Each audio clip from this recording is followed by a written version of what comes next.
Fala galera, tudo bem? Eu sou o professor Renato Amigo, seu professor de Química, e é com muito prazer que eu venho hoje aqui gravar mais um vídeo do bloco 4 das dicas do amigo com os comentários da prova da Unicamp, a prova que acabou de ocorrer, né? Agora são 19 horas e 50 minutos, eu acabei de pegar a prova, eu tô com uma prova tipo Z, tá certo? Se a sua prova não foi a Z, procura em algum site, né, a correspondência entre as questões da sua prova e as questões da prova tipo Z, tá certo? Na prova tipo Z eu localizei 1, 2, 3, 4, 5, 6, 7, 8, 9 questões de química, como já era previsto. Eu não li a prova inteira, né, então eu não procurei as questões interdisciplinares, tá certo? Pelo menos eu quis fazer o comentário aí o mais rapidinho das provas de química para que você que está aí bastante ansioso, bastante ansiosa, que você possa aí diminuir um pouco da sua ansiedade. Em linhas gerais, a prova da Unicamp surpreendeu um pouco esse ano porque ela exigiu que o aluno fizesse algumas contas, né? Como eu disse lá no meu vídeo de orientações para a prova da Unicamp, a prova passou a ter 90 questões apenas desde 2015. Então, 2015, 2016, 2017 e agora 2018. Nós tínhamos apenas 3 anos aí de referência de uma prova com 9 questões. Então, é importante você saber, como eu disse, que ainda não dá para achar um padrão na prova. Porém, mudança de estado continuou cobrando, cobrou eletroquímica, cobrou cálculo estequiométrico com excesso que não vinha sendo cobrado, mas de novo, cobrou uma reação de oxidação, tá certo? Uma reação de oxidação, cobrou uma questão relacionada à fórmula de substâncias, né? Parece uma reação de polimerização aqui, cobrou uma hidrólise que a gente falou que poderia ser cobrado e cobrou uma questão de termoquímica. Então, uma não, 2 questões de termoquímica. Então eu acredito que a prova não tenha fugido tanto assim do padrão. O único detalhe é que entraram alguns cálculos aí. Como por exemplo na questão 31, vamos começar aqui. Questão 31 ela falava sobre uma eletrólise quantitativa. Então ele disse aqui que a intensidade da corrente era de 9,65 vezes 10 a menos 3 amperes. E o tempo que ia ficar sendo eletrolizada essa substância seria de 1 minuto e 40 segundos, ou seja, 100 segundos. Se você tem a intensidade e o tempo, você calcula a carga. Pela reação química aqui do estanho, né, estanho 2+, mais 2 elétrons formando estanho 0, estanho metálico, você sabia que para cada 2 mol de elétrons, você formava 1 mol de estanho. Então era só fazer a relaçãozinha, né, proporcional, 2 vezes 96.500 coulombs está para 119 gramas, assim como 0,965 está para X, sem encontrar 0,6 miligramas. E como eu disse, o padrão não mudou, 0,6 miligramas, e aí depois ele faz a outra perguntinha. Numa eletrólise, a energia elétrica se transforma em energia química num processo não espontâneo. Então, alternativa B de bola, tá certo? A questão 33, que é a questão daquela, mostrava um gerador de corrente elétrica, em que falava um pouquinho das termoelétricas. E aí ele perguntava qual era o número de transformações químicas e ou físicas que ocorriam. Então olha só, quando você aquece a água, você está promovendo um fenômeno químico, uma transformação química. A água evapora, uma transformação, um fenômeno físico. A água condensa, 2 fenômenos físicos. Então você teve uma transformação química e 2 transformações físicas, né? Então a alternativa correta, a alternativa D de dado, na questão 33, lembrando que eu estou resolvendo a prova Z. A questão 34 falava de mudança de estado, falava sobre o gelo, e está dizendo que o gelo estava em equilíbrio térmico num copo com água. Então se eles estão em equilíbrio térmico, enquanto tiver gelo no copo, a temperatura não vai alterar, tá certo? Então a temperatura vai permanecer constante durante todo o fenômeno. E aí ele pergunta o que vai acontecer com o volume. Você vai pensar no seguinte, ó. A água está lá, 0 grau, água líquida, tudo bem. Agora o gelo, você concorda que tem uma massa de gelo, não tem? A densidade dele é menor que 0, menor que 1, por isso que ele está flutuando, tudo bem? À medida que ele vai derretendo, o que vai acontecendo? A densidade dele vai aumentando. Se a densidade dele aumenta, para a massa ficar constante, o volume tem que diminuir, tá certo? Basta você colocar na expressão densidade igual a massa sobre volume, conserva a massa constante, densidade vezes volume. Se a densidade do gelo ela tende a aumentar, né? Porque ela vai de 0,90 qualquer coisa até 1, então se a densidade aumenta, o volume tem que diminuir, tá certo? Então o volume total lá no sistema diminui e a temperatura permanece constante, alternativa B de bola. A questão 35 é uma questão extremamente bem bolada, engraçada, uma questão bem bacana mesmo, onde ele faz a analogia lá do corpinho do elefante com um diagrama de energia, tá certo? Você percebe que o estado inicial e final são praticamente iguais, então a reação, a variação de entalpia dessa reação, dessa hipotética reação é praticamente nula. Porém, não tem como você afirmar quantos produtos são formados, né? A galera geralmente acha que essa primeira barriguinha aqui, ó, é um produto. Tudo bem, isso aqui é um intermediário, que ele está sendo consumido durante a reação, tá certo? Então não dá para você dizer aqui se formou um produto, 2 ou 3 aqui no final da curva, tá certo? Beleza? Então você teve um intermediário, mas isso não tem problema, ele foi consumido durante o processo, tá certo? Então aqui, para mim a resposta é praticamente nula a variação de entalpia e nada se pode afirmar sobre a quantidade de espécies no produto, tá certo? Então questão 35 aí eu também considerei a alternativa D de dado, tá certo? A questão de número 36, ela falava sobre a reação entre um óxido de ferro e o alumínio metálico. E aí ele disse que essa reação permite a obtenção de uma temperatura de 2000 graus Celsius no local. Então é uma reação que libera energia, uma reação exotérmica. Você tem que procurar então as alternativas que contenham reações exotérmicas, que seria a alternativa B e a alternativa D. Porém, na alternativa B, você está com um óxido que teoricamente o NOx do ferro seria mais 6.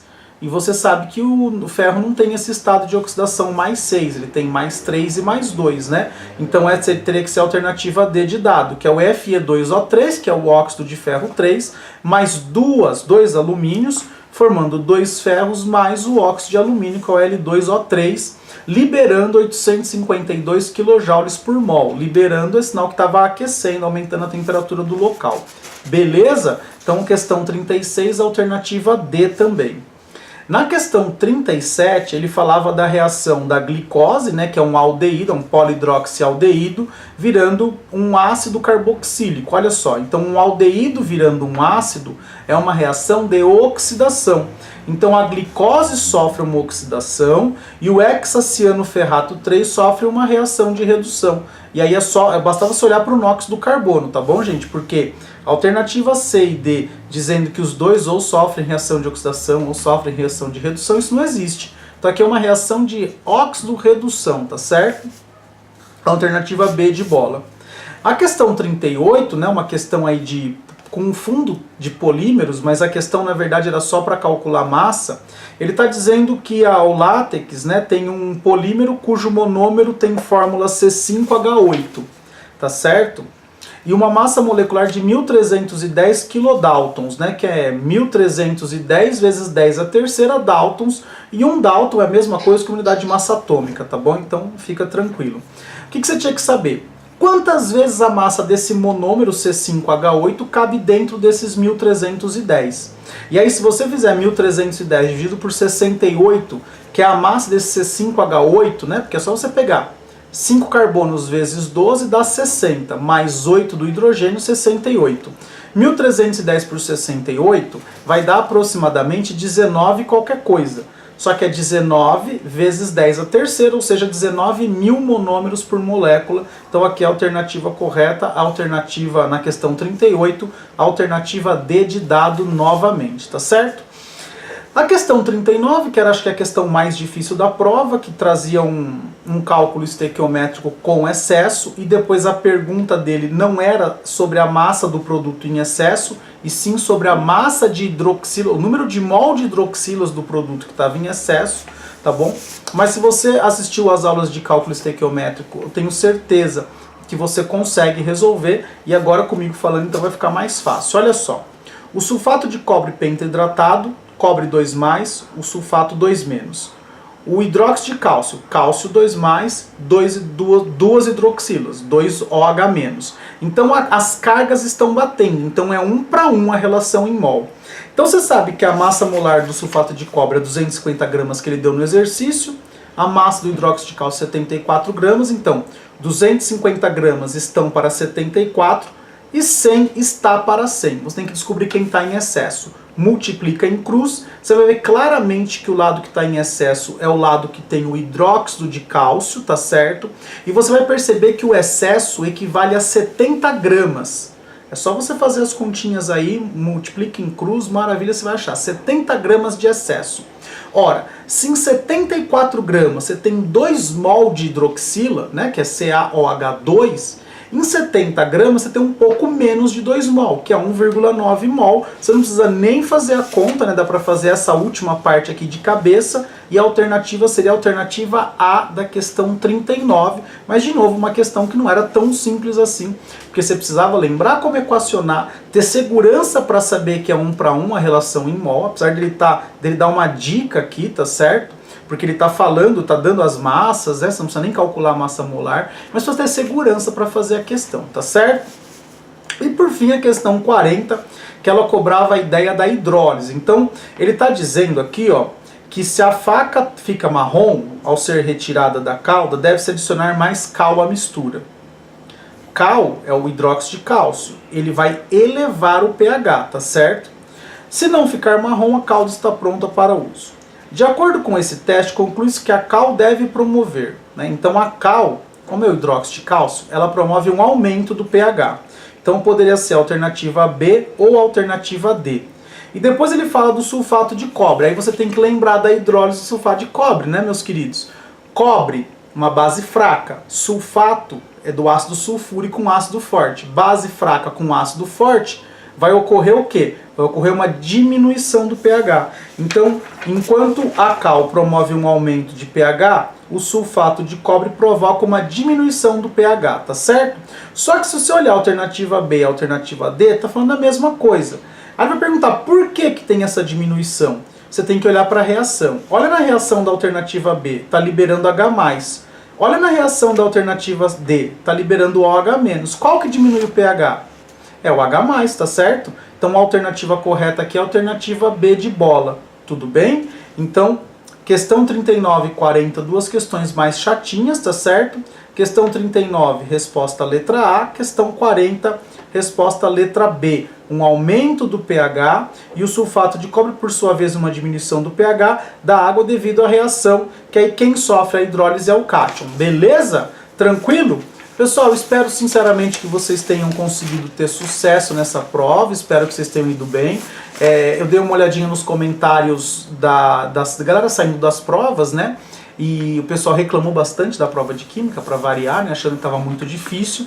Eu acho que das 9 questões tivemos aí 2 ou 3 com nível de dificuldade um pouco maior, umas 4 com nível de dificuldade médio para fácil, umas 2 com nível de dificuldade bem tranquilo, né? Questões bem tranquilas, né? Aquela de mudança de estado, enfim.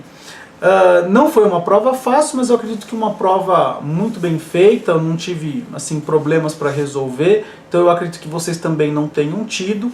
Agora, tenha ido bem, tenha ido mal nessa prova, respira fundo. A galera de medicina vai prestar amanhã medicina ABC, né, aqui na nossa região. A galera que não vai prestar medicina ABC, no domingo que vem tem a prova da FUVEST. Durante a semana eu vou gravar um vídeo orientando vocês, falando sobre os conteúdos que têm maior probabilidade de cair. Mas, de novo, não é uma certeza. Ano passado, um monte de questão de força intermolecular na prova da Unicamp, esse ano nenhuma. Então não dá pra gente ficar acertar todas as previsões.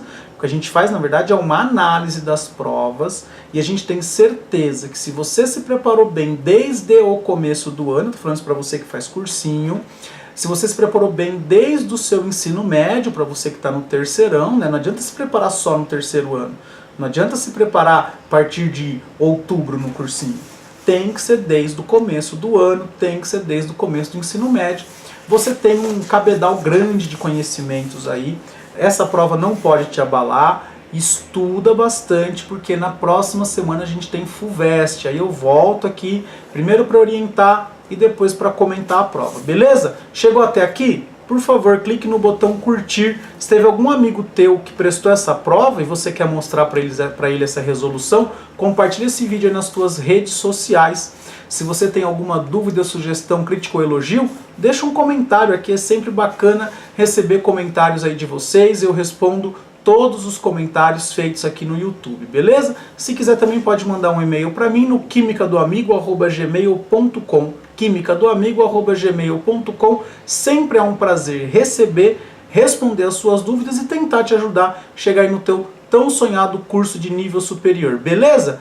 Eu fico por aqui e beijo, tchau!